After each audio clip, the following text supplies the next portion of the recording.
Mobile homes are often an affordable route to home ownership, but while people may own their manufactured home, they often don't own the land beneath it, and that's become a problem.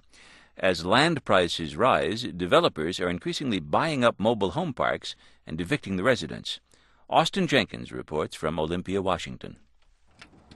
Step inside Cheryl Newquist's yellow and white manufactured home, and you enter a chaotic scene, boxes everywhere. Everything's packed up. There's not a whole lot of room to walk. Newquist has owned her home east of Seattle for nearly 20 years. Now she's preparing to move. Last fall, a major housing developer bought the manufactured home park she lives in and gave everyone a year's notice to move out. You're just in shock. You can't believe, that it's happened. Newquist sold her home at a significant loss rather than try to move it to another park. It's a decision she now questions because any other housing option is so expensive. Just feel like crying. There's nothing out there. And I start thinking maybe I should have just kept it, gone into a park and hoped for the best. That someone else wouldn't knock on your door and say, okay, we want to build, so you get to move. Newquist is far from alone. Across the country, developers are gobbling up mobile home parks, evicting the residents and building homes, condominiums, or businesses in their place. While there's no hard national data, there's plenty of anecdotal evidence in states like Florida, Maryland, and Nevada. In Washington state alone, 18 parks will close this year, displacing more than 800 families.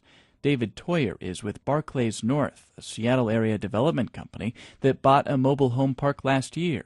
He says urban growth and the hot real estate market are driving the trend. Many of the parks in this area are now starting to be surrounded by, compact urban growth.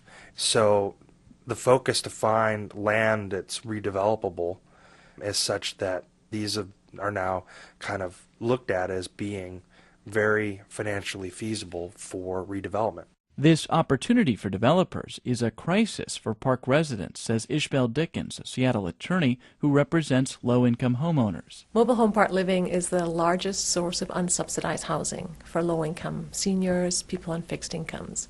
When these people are no longer living in their own home in a mobile home park, they become part of the large group of people that need government support to live. Dickens has teamed with affordable housing advocates in Oregon, Iowa, and Minnesota. Together, they're part of a burgeoning preservation movement that aims to keep mobile home parks open. Dickens says despite negative stereotypes, this form of home ownership is worth preserving. They're gated communities for low-income households. You know your neighbors, folks look out for you, they'll walk your dog if you break your hip, they'll get your mail for you if you're sick and can't go to the mailboxes. There's a real sense of community there, and that needs to be cherished and supported. One state that's leading the preservation charge is New Hampshire. There, several manufactured home parks were saved in recent years when residents pooled their money and purchased the land beneath their homes. This co-op model is spreading to other states. But what if the land is too expensive for low-income homeowners to purchase? In some cases, nonprofit affordable housing organizations have stepped in to help. Back at Cheryl Newquist's mobile home park, it's too late to do anything. For sale signs hang in the windows of several homes.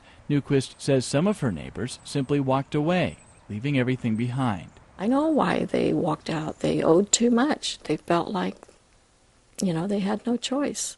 Newquist will